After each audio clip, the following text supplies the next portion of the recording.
Assalamualaikum warahmatullahi wabarakatuh. Salam sejahtera untuk kita semua.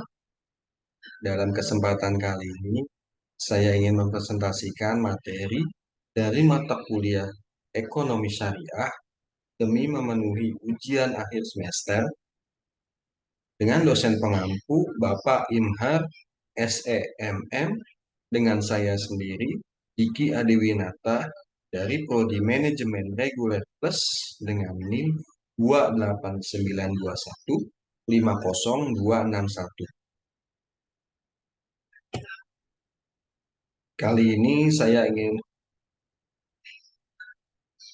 menjelaskan tentang sejarah perbankan syariah. Praktik perbankan di zaman Rasulullah SAW dan sahabat radhiyallahu anhu. Di dalam sejarah perekonomian umat Islam, kegiatan muamalah seperti menerima titipan harta, meminjamkan uang untuk keperluan konsumsi dan untuk keperluan bisnis, serta melakukan pengiriman uang yang dilakukan dengan akad-akad yang sesuai syariah telah lazim dilakukan umat Islam sejak zaman Rasulullah SAW. Rasulullah SAW yang dikenal dengan julukan Al-Amin dipercaya oleh masyarakat Mekah menerima simpanan harta, sehingga pada saat terakhir sebelum hijrah ke Madinah, ia meminta Ali bin Abi Thalib radhiyallahu anhu untuk mengembalikan semua titipan itu kepada para pemilik. Seorang sahabat Rasulullah SAW, Zubair bin Al-Awwam radhiyallahu anhu, memilih tidak menerima titipan harta. Ia lebih suka menerimanya dalam bentuk pinjaman. Tindakan Zubair ini menimbulkan implikasi yang berbeda, yakni yang pertama, dengan mengambil uang itu sebagai pinjaman, ia memiliki hak untuk memanfaatkannya. Kedua, karena bentuknya pinjaman, ia berkewajiban untuk mengembalikannya secara utuh. Dalam riwayat lain disebutkan, Ibnu Abbas radhiyallahu anhu juga pernah melakukan pengiriman barang ke Kufah dan Abdullah bin Zubair radhiyallahu anhu melakukan pengiriman uang dari Mekah ke adiknya Mis'ab bin Zubair radhiyallahu anhu yang tinggal di Irak. Penggunaan cek juga telah dikenal luas sejalan dengan tingkatnya perdagangan antara negeri Syam dengan Yaman, yang paling tidak berlangsung 2 kali dalam setahun. Bahkan dalam masa pemerintahannya, Khalifah Umar bin Khattab radhiyallahu an menggunakan cek untuk membayar tunjangan kepada mereka yang berhak. Dengan menggunakan cek ini, mereka mengambil gandum di Baitul Mal yang ketika itu diimpor dari Mesir. Di samping itu, pemberian modal untuk modal kerja berbasis bagi hasil seperti mudarobah, muzaroah, musafah telah dikenal sejak awal di antara kaum muhajirin dan kaum ansar. Dengan demikian jelas bahwa terdapat individu-individu yang telah melakukan fungsi perbankan di zaman Rasulullah SAW, meskipun individu tersebut tidak melakukan seluruh fungsi perbankan. Namun, fungsi-fungsi utama perbankan modern yaitu menerima simpanan uang atau deposit, menyalurkan dana, dan melakukan transfer dana telah menjadi bagian yang tidak terpisahkan dari kehidupan umat Islam. Lalu ada praktik perbankan di zaman Bani Umayyah dan Bani Abbasiyah. Di zaman Rasulullah SAW, fungsi-fungsi perbankan biasanya dilakukan oleh satu orang yang hanya melakukan satu fungsi. Baru kemudian di zaman Bani Abbasiyah, ketiga fungsi perbankan dilakukan oleh satu individu. Fungsi-fungsi perbankan yang dilakukan oleh satu individu dalam sejarah Islam telah dikenal sejak zaman Abbasiyah. Perbankan mulai berkembang pesat ketika beredar banyak jenis mata uang pada zaman itu, sehingga perlu keahlian khusus untuk membedakan satu mata uang dengan mata uang yang lainnya. Hal ini diperlukan karena setiap mata uang memiliki kandungan logam mulia yang berlainan, sehingga memiliki nilai yang berbeda pula.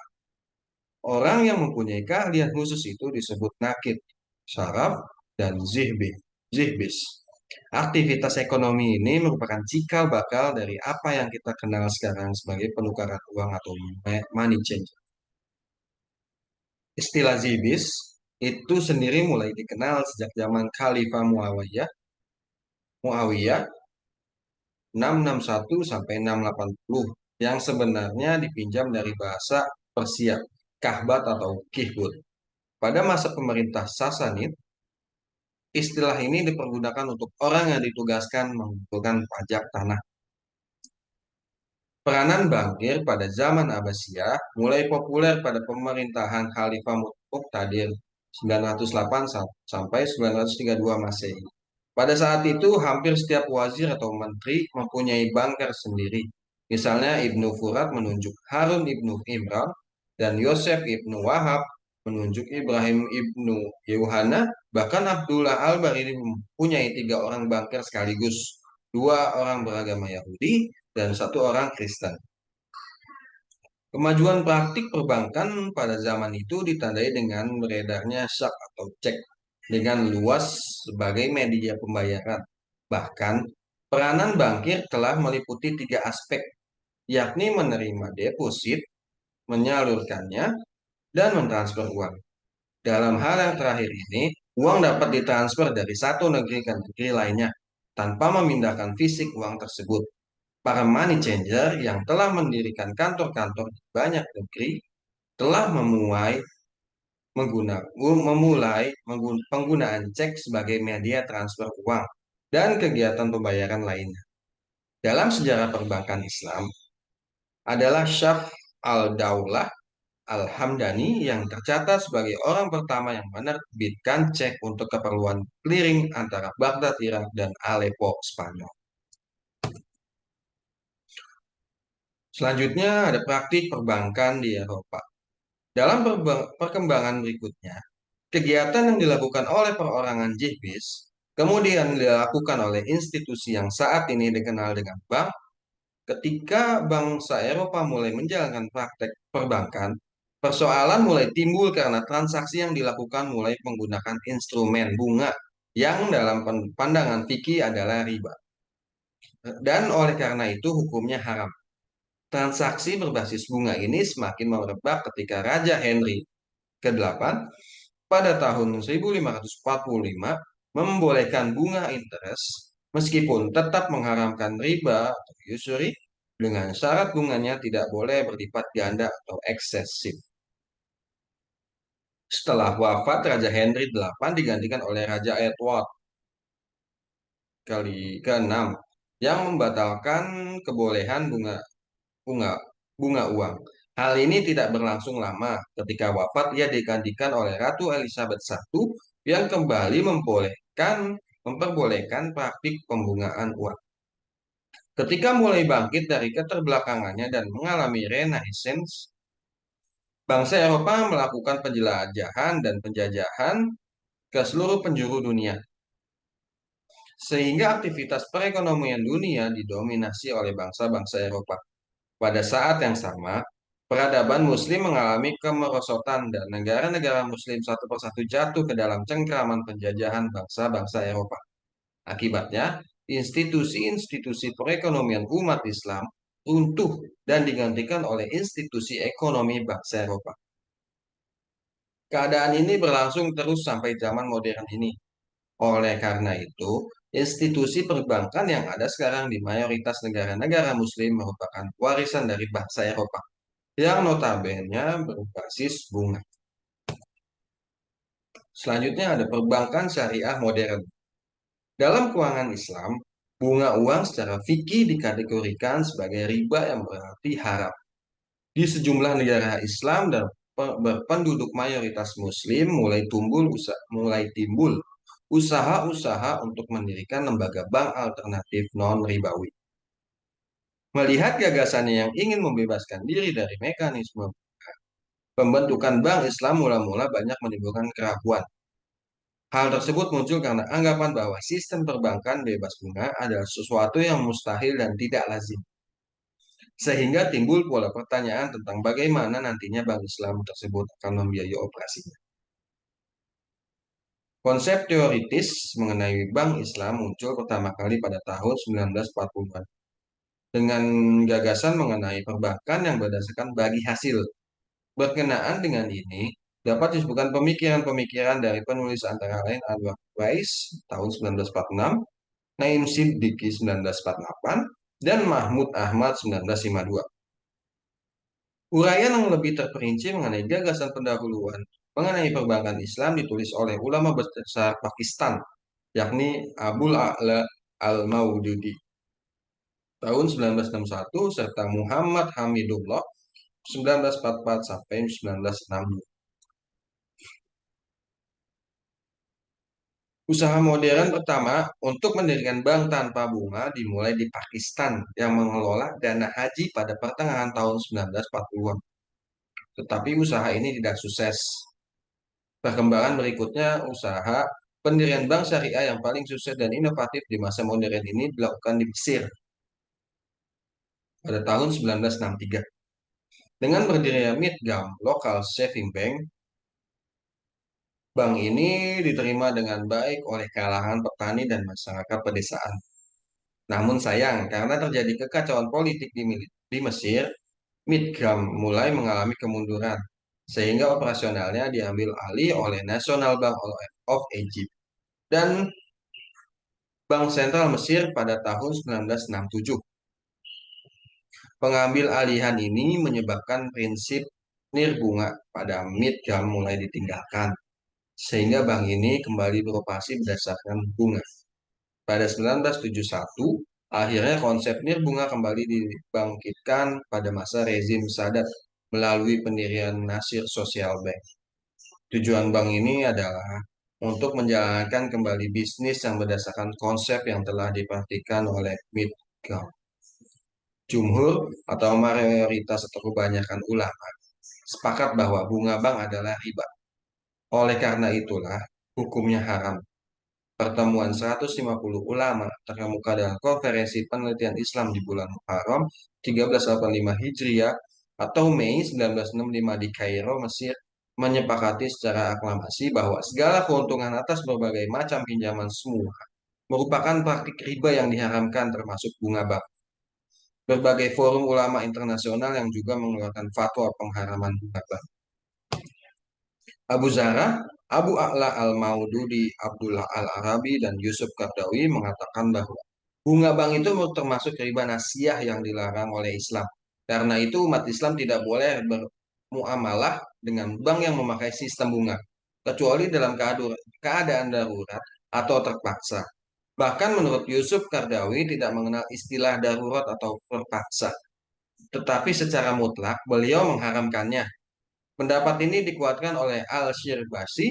Menurutnya bahwa bunga bank yang diperoleh seseorang yang menyimpan uang di bank termasuk jenis riba, baik sedikit maupun banyak, namun yang terpaksa. Maka agama itu membolehkan meminjam uang di bank itu dengan bunga. Kesuksesan Midgam ini memberikan inspirasi bagi umat muslim di seluruh penjuru dunia. Sehingga timbullah kesadaran bahwa prinsip-prinsip Islam ternyata masih dapat diaplikasikan dalam bisnis modern. Ketika OKI akhirnya terbentuk, serangkaian konferensi internasional belum dimulai dilangsungkan, di mana salah satu agenda ekonominya adalah pendirian Bank Islam. Bank Islam pertama yang bersifat swasta adalah Dubai Islamic Bank, yang didirikan tahun 1975 oleh sekelompok usahawan muslim dari berbagai negara. Pada tahun 1977, berdiri dua bank Islam dengan nama Faisal Islamic Bank di Mesir dan Sudan. Dan pada tahun itu pula, pemerintah Kuwait mendirikan Kuwait Finance House. Secara internasional, perkembangan perbankan Islam pertama kali diprakarsai oleh Mesir pada sidang Menteri Luar Negeri negara-negara Organisasi Konferensi Islam atau OKI di Karachi, Pakistan mulai Desember 1970. Mesir mengajukan proposal berupa studi tentang pendirian Bank Islam Internasional untuk perdagangan dan pembangunan atau International Islamic Bank for Trade and Development dan proposal pendirian Federasi Bank Islam Federation of Islamic Bank. Inti usulan yang diajukan dalam proposal tersebut adalah bahwa Sistem keuangan berdasarkan bunga harus digantikan dengan suatu sistem kerjasama dengan skema bagi hasil keuntungan maupun kerugian. Akhirnya, terbentuklah Islamic Development Bank atau IDB pada bulan Oktober 1975 yang beranggotakan 22 negeri Islam pendiri. Bank ini menyediakan bantuan finansial untuk pembangunan negara-negara anggotanya, membantu mereka untuk mendirikan bank Islam di negaranya masing-masing, dan memainkan peranan penting dalam penelitian ilmu ekonomi, perbankan, dan keuangan Islam. Kini, bank yang berpusat di Jeddah, Arab Saudi itu telah memiliki lebih dari 50 negara anggota. Pada pengembangan selanjutnya di era 1970, usaha-usaha untuk mendirikan bank Islam mulai menyebar ke banyak negara. Beberapa negara seperti di Pakistan, Iran, dan Sudan bahkan mengubah seluruh sistem keuangan di negara itu menjadi sistem nirbunga, sehingga semua lembaga keuangan di negara tersebut beroperasi tanpa menggunakan bunga. Di negara Islam lainnya seperti Malaysia dan Indonesia, bank nirbunga beroperasi berdampingan dengan bank-bank konvensional. Kini, perbankan syariah telah mengalami perkembangan yang cukup pesat dan menyebar ke banyak negara. Bahkan negara-negara barat seperti Denmark, Inggris, Australia yang berlomba-lomba menjadi pusat keuangan Islam dunia atau Islamic Financial Hub. Untuk membuka bank Islam dan Islamic Window agar dapat memberikan jasa-jasa perbankan yang sesuai dengan prinsip-prinsip syariat Islam. Selanjutnya ada perbankan syariah di Indonesia. Deregulasi perbankan dimulai sejak tahun 1983. Pada tahun tersebut, BI memberikan keleluasaan kepada bank-bank untuk menetapkan suku bunga. Pemerintah berharap dapat kebijakan deregulasi perbankan, maka akan tercipta kondisi dunia perbankan yang lebih efisien dan kuat dalam menopang perekonomian. Pada tahun 1983 tersebut, pemerintah Indonesia pernah berencana menetapkan sistem bagi hasil dalam pengkreditan yang merupakan konsep dari perbankan syariah. Pada tahun 1988, pemerintah mengeluarkan paket kebijakan deregulasi perbankan 1988 atau Pakto 88 yang membuka kesempatan seluas-luasnya kepada bisnis perbankan harus dibuka seluas-luasnya untuk menunjang pembangunan atau liberalisasi sistem perbankan. Meskipun lebih banyak bank konvensional yang berdiri, beberapa usaha-usaha perbankan yang bersifat daerah yang berasaskan syariah juga mulai bermunculan. Inisiatif pendirian Bank Islam Indonesia dimulai pada tahun 1980 melalui diskusi-diskusi bertemakan Bank Islam sebagai pilar ekonomi Islam. Sebagai uji coba, gagasan perbankan Islam dipraktekkan dalam skala yang relatif terbatas diantaranya di Bandung, Bait At-Tamwil Salman ITB, dan di Jakarta Koperasi Ridho Gusti. Tahun 1990, Majelis Ulama Indonesia atau MUI membentuk kelompok kerja untuk mendirikan Bank Islam di Indonesia pada tanggal 18 sampai 20 Agustus 1990. Majelis Ulama Indonesia atau MUI menyelenggarakan lokakarya bunga bank dan perbankan di Cisarua, Bogor, Jawa Barat. Hasil lokakarya tersebut kemudian dibahas lebih mendalam pada Musyawarah Nasional 4 MUI di Jakarta 22 sampai 25 Agustus 1990 yang menghasilkan amanat bagi pembentukan kelompok kerja pendirian Bank Islam di Indonesia. Kelompok kerja dimaksud disebut tim perbankan MUI dengan diberi tugas untuk melakukan pendekatan dan konsultasi dengan semua pihak yang terkait. Sebagai hasil kerja tim perbankan MUI tersebut adalah berdirilah Bank Syariah pertama di Indonesia yaitu PT Bank Muamalat Indonesia atau BMI yang sesuai akte pendiriannya berdiri pada tanggal 1 November 1991.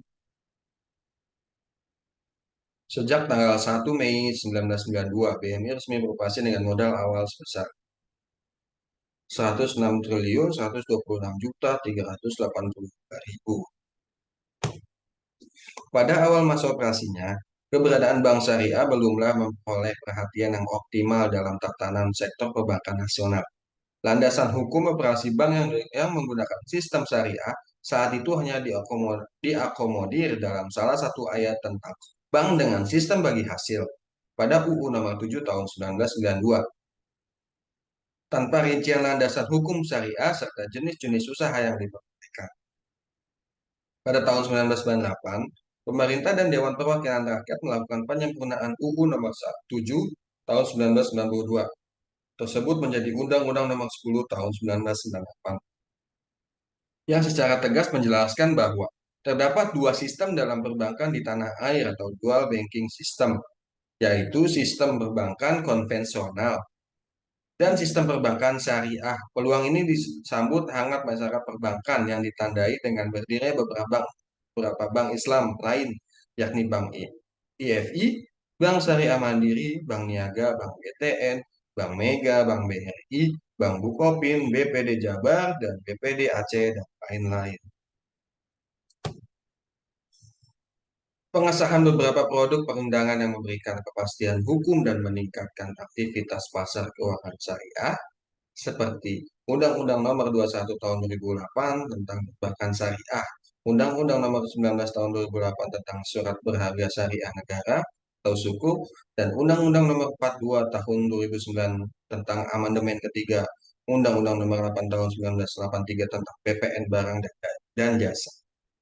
Dengan telah diperlakukannya Undang-Undang Nomor 21 Tahun 2008 tentang perbankan syariah yang terbit tanggal 16 Juli 2008, maka pengembangan industri perbankan syariah nasional semakin memiliki landasan hukum yang memadai dan akan mendorong pertumbuhannya secara lebih cepat lagi. Dengan progres pengembangan yang impresif, yang mencapai rata-rata pertumbuhan aset lebih dari 65% per tahun dalam 5 tahun terakhir, maka diharapkan peran industri yang perbankan syariah dalam mendukung perekonomian nasional akan semakin signifikan. Lahirnya Undang-Undang Perbankan Syariah mendorong peningkatan jumlah bus dari sebanyak 5 bus menjadi 11 bus dalam kurun waktu kurang dari 2 tahun, 2009 sampai 2010. Sejak mulai dikembangkannya sistem perbankan syariah di Indonesia, dalam 2 dekade pengembangan keuangan syariah nasional, sudah banyak pencapaian kemajuan, baik dari aspek lembaga dan infrastruktur penunjang, perangkat regulasi dan sistem pengawasan, maupun awareness dan literasi masyarakat terhadap layanan jasa keuangan syariah. Sistem keuangan syariah kita menjadi salah satu sistem terbaik dan terlengkap yang diakui secara internasional. Per Juni 2015, industri perbankan syariah terdiri dari 12 bank umum syariah, 22 unit usaha syariah yang dimiliki oleh bank umum konvensional dan 162 BPRS dengan total aset sebesar 273.494 triliun dengan pangsa pasar 4,61%. Khusus untuk wilayah Provinsi DKI Jakarta, total aset gross, pembiayaan, dan dana pihak ketiga atau BUS dan UUS masing-masing sebesar 201.367 triliun, 85.410 triliun, dan 110.509 triliun. Pada akhir tahun 2013, fungsi pengaturan pengawasan perbankan berpindah dari Bank Indonesia ke Otoritas Jasa Keuangan. Maka pengawasan dan pengaturan perbankan syariah juga beralih ke OJK. OJK selaku otoritas sektor jasa keuangan terus menyempurnakan visi dan strategi kebijakan pengembangan sektor keuangan syariah yang telah tertuang dalam Roadmap Perbankan Syariah Indonesia 2015 atau 2019 yang dilaunching pada Pasar Rakyat Syariah 2014. Roadmap ini diharapkan menjadi panduan arah pengembangan yang berisi inisiatif-inisiatif strategis untuk mencapai sasaran pengembangan yang ditetapkan. Cukup sekian presentasi dari saya. Kurang lebihnya mohon maaf. Terima kasih dan wassalamualaikum warahmatullahi wabarakatuh.